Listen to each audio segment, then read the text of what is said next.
Thrissur Irinjalakuda ITU ബാങ്കിലെ സാമ്പത്തിക ക്രമക്കേടിൽ പ്രതിഷേധിച്ച നിക്ഷേപകർക്കെതിരെ ഭീഷണിയുമായി കോൺഗ്രസ് നേതാവ്. പ്രതിഷേധക്കാർക്കെതിരെ കോൺഗ്രസ് പ്രവർത്തകർ വൈകാരികമായി പ്രതികരിച്ചാൽ തടയില്ല എന്ന് Congress block committee president Soman Chittethu പറയുന്നുണ്ട്. നേരത്തെ ബാങ്ക് ചെയർമാനായിരുന്ന ഇരിഞ്ഞാലക്കുട നഗരസഭാ ചെയർപേഴ്സൺ MP ജാക്സണിനെതിരെ പ്രതിഷേധിച്ചതിലാണ് ഭീഷണി. വിവരങ്ങളുമായി സാനു കെ സജീവ് ചേരുകയാണ് തൃശ്ശൂരിൽ നിന്ന്. സാനു, അതായത് ഈ ഒരു അക്രമത്തിന് കോപ്പ് കൂട്ടുകയാണോ ഇത്തരത്തിൽ?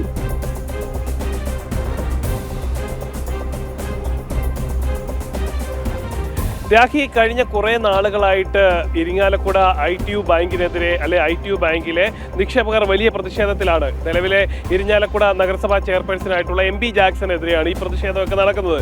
ഏതാനും ദിവസം മുമ്പ് ഒരു സ്വകാര്യ ചടങ്ങിൽ പങ്കെടുക്കാൻ എത്തിയ MP ജാക്സണെതിരെ ഇത്തരത്തിൽ നിക്ഷേപകർ വലിയ രീതിയിൽ കൂക്കുവിളി നടത്തുന്ന ഒരു സാഹചര്യം ഉണ്ടായിരുന്നു. അതിൽ നാട്ടുകാരെല്ലാം സാക്ഷികളായിരുന്നു. അതായത് ഈ MP ജാക്സൺ ആ ബാങ്കിന്റെ നേതൃത്വം വഹിച്ചിരുന്ന സമയത്ത് കോൺഗ്രസ് നേതാക്കൾക്ക് വഴിവിട്ട രീതിയിൽ ലോണുകൾ അല്ലെങ്കിൽ വായ്പകൾ തരപ്പെടുത്തി കൊടുത്തതാണ് ഇപ്പോൾ ബാങ്ക് നേരിടുന്ന ഏറ്റവും വലിയ പ്രതിസന്ധിയായി മാറിയത്. കാരണം RBIയുടെ കടുത്ത നിയന്ത്രണം ബാങ്കിനുണ്ടായി. ലോൺ കൊടുക്കാനോ അല്ലെങ്കിൽ നിക്ഷേപങ്ങൾ സ്വീകരിക്കാനോ RBI കടുത്ത നിയന്ത്രണം ഏർപ്പെടുത്തിയിട്ടുണ്ട്. അത്തരത്തിലുള്ള ഒരു ചെയ്തികൾ നടത്താൻ ബാങ്കിന് ഇപ്പോൾ RBI അനുവദിച്ചിട്ടില്ല. അതുകൊണ്ട് തന്നെ ഈ കഴിഞ്ഞ നാളുകളിലെല്ലാം RBIയുടെ നിയന്ത്രണം ബാങ്കിൽ തുടരുകയായിരുന്നു. ഇനി ഒരു വർഷത്തേനും കൂടി ആ നിയന്ത്രണം RBIയുടെ ഭാഗത്തു നിന്നുണ്ടാകുമെന്ന ആ വാർത്ത പുറത്തു വന്നതോടുകൂടിയാണ് ഈ നിക്ഷേപകർ സമാനതകളില്ലാത്ത പ്രതിഷേധവുമായി രംഗത്ത് വന്നത്.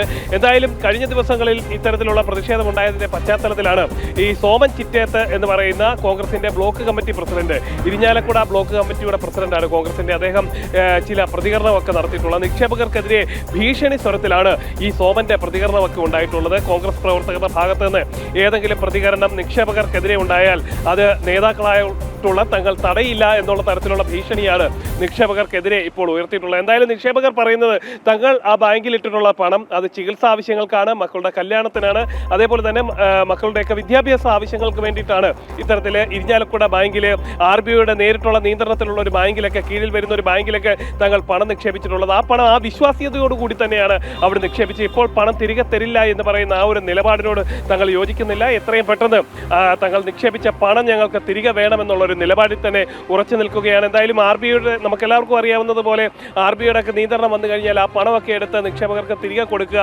അസാധ്യമാണ്. ആ ഒരു ഘട്ടത്തിൽ ബാങ്കും ഇപ്പോൾ സമാനതകളില്ലാത്ത പ്രതിസന്ധിയാണ് നേരിടുന്നത്. ബാങ്ക് പ്രതിസന്ധി നേരിടുന്നതിനൊപ്പം തന്നെ ഇപ്പോഴത്തെ നിയന്ത്രണവും ബാങ്കിന്റെ എല്ലാ പ്രവർത്തനങ്ങളെയും പിടിച്ചുലയ്ക്കുന്ന നിലയിലേക്ക് കാര്യങ്ങൾ മാറിയിരിക്കുകയാണ്. ആ ഒരു സമയത്താണ് ഈ അന്നത്തെ ബാങ്കിന്റെ പ്രസിഡന്റായിട്ടുള്ള ഇന്നത്തെ ഇരിഞ്ഞാലക്കുട നഗരസഭാ പ്രസിഡന്റായിട്ടുള്ള MP ജാക്സണെതിരെ ജനങ്ങളുടെ ഭാഗത്ത് നിന്ന് നിക്ഷേപകരുടെ ഭാഗത്ത് നിന്ന് പ്രതിഷേധം ഉയർന്നിട്ടുള്ളത്. വരും ദിവസങ്ങളിലെല്ലാം പ്രതിഷേധം സമാന നിലയിൽ തന്നെ നടത്തുമെന്നാണ് നിക്ഷേപകർ അറിയിച്ചിട്ടുള്ളത്. ഇരിഞ്ഞാലക്കുട ITU ബാങ്കിലെ സാമ്പത്തിക ക്രമക്കേടിൽ പ്രതിഷേധിച്ച നിക്ഷേപകർക്കെതിരെയാണ് ഭീഷണി. എന്തായാലും ഇത് സംബന്ധിച്ചുള്ള കൂടുതൽ വിശദാംശങ്ങളാണ് സാനു പങ്കുവച്ചത്.